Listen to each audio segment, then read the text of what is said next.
A good friend told me, and I'll never forget this, your ministry is better when your family is best.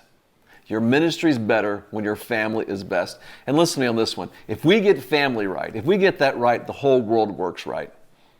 But if we don't get family right, everything else is a failed strategy. And simply put, family is mission critical.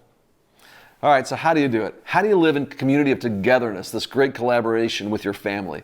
How do you look back 25 years or 50 years of marriage and ministry and family and say, you know what? I did my best to lead my family and my church the way God wanted me to do it. Because I'm telling you, that's what I want. And I think that's what you want too. Well, let me give you some clear next steps. And actually, I'm going to do a little better than that. I'm going to give you some of the best content that comes from my wife, Sue. We teach together on this. We teach about how to have a close-knit family. And I want to give you four of the factors of a family that kind of has it together and has a close-knit family. And the first one is this. It starts with God, that families are built on a spiritual foundation.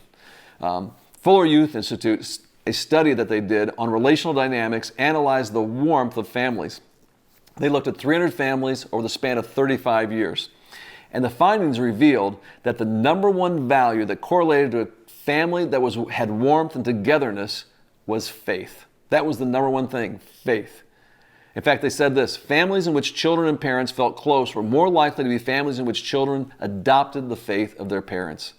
I'm telling you, this first factor, you got to get this one right, a strong spiritual foundation. If you get that, the next three will follow.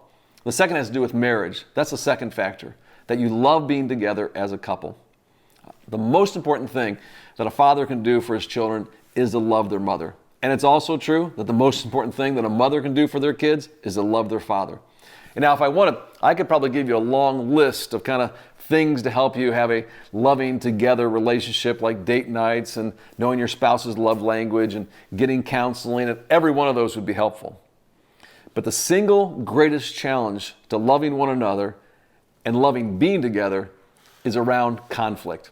Dr. John Gottman, he's done more research on marriages than anybody else who's currently alive. He says the one distinguishing factor that keeps marriages together above all others, not compatibility, it's not great communication, it's not even you both being emotionally healthy, and all those things help. But the number one factor is conflict resolution, knowing how to and being determined to resolve conflict. You get good at that, resolving conflict, and you will have a marriage where you love being together as a couple. So the third one then has to do with identity. The third factor of a close-knit family has to do with identity. They know who they are together. So you build on that strong foundation, number one. You build on a marriage of love, number two. But this is the third one, a clear sense of identity. We would repeatedly tell our kids, Fergusons do this, or Fergusons don't do that.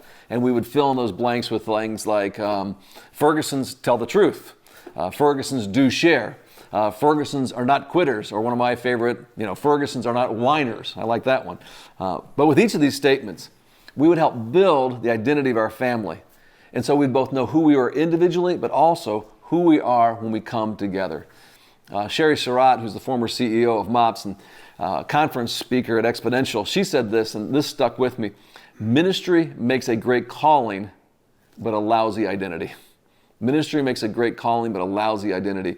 If you let the work of ministry become your primary identity and your family's identity, then you just become the pastor, and they just become the pastor's kids.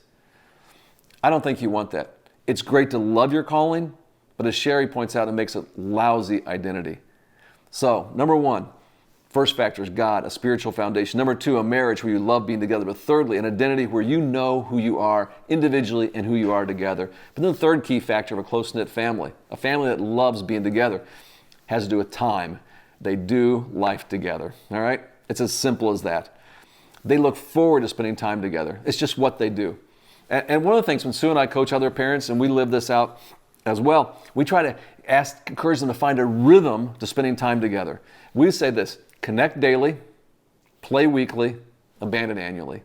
And we say connect daily. For us, you got to figure that out, but for us, it always meant having dinner together. Play weekly. For us, that meant like a family night. We'd put in our schedule, here's our family night. We'd take turns getting to decide who is in charge of that and what we're going to do. And then abandon annually was a commitment to vacations where we would always get together, and we still do. Families are better together. And don't forget, it's mission critical.